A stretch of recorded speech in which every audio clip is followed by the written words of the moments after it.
নমস্কাৰ বন্ধুসকল, স্বাগতম জনাইছোঁ মই অন্য এটা মিনি ব্লগলৈ। আজি ডিউটিৰ পৰা আহি চিধা 8টামান বজাত লগৰটোৱে লগ ধৰিলে মোবাইল কিনিবলৈ বুলিকৈ। সেইকাৰণে তাৰ লগত মই ওলাই দিলোঁ খাওঁতকৈ মোবাইল কিনিবলৈ বুলি। মই নাজানে মোবাইল কিনিব আৰু সি এনেকৈ লগ ধৰাৰ কাৰণে দুটাই অ'টোত উঠি পেলাই গুচি আহিলোঁ বিলিমাৰালৈ, য'ত মোবাইলৰ দোকান আছিল। মানে আমাৰ কোম্পানীৰ ওচৰত এনেকুৱা দোকান নাই, সেইকাৰণে আমি বিলিমাৰালৈ আহিব লগা হয় যিকোনো বস্তু কিনিব লগা হ'লে। এনেকৈ আহি থাকোঁতে ভাগৰ লাগি গ'ল, সেইকাৰণে লগৰটোৱে ক'লে কুঁহিয়াৰ জুচ খাওঁগৈ ব'ল। ময়ো ক'লোঁ সি খুৱাব মই নাখাম নে।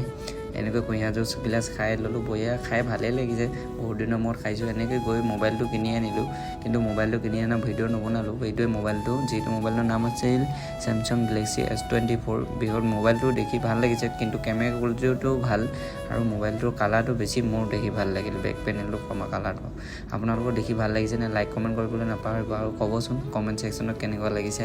এনেকৈ মোবাইলটো লৈ চিধা গুচি আহিলোঁ ৰুমলৈ বুলিকৈ লগৰটোৰ লগত। মই এনেকৈ ৰ'দৰ পৰা নামি লগৰটোৱে ক'লে সি বেলেগ জেগাত যাবলগীয়া আছিল, সেইকাৰণে মই মোবাইলটো দি পেলাই মোক আহি থাকিবলৈ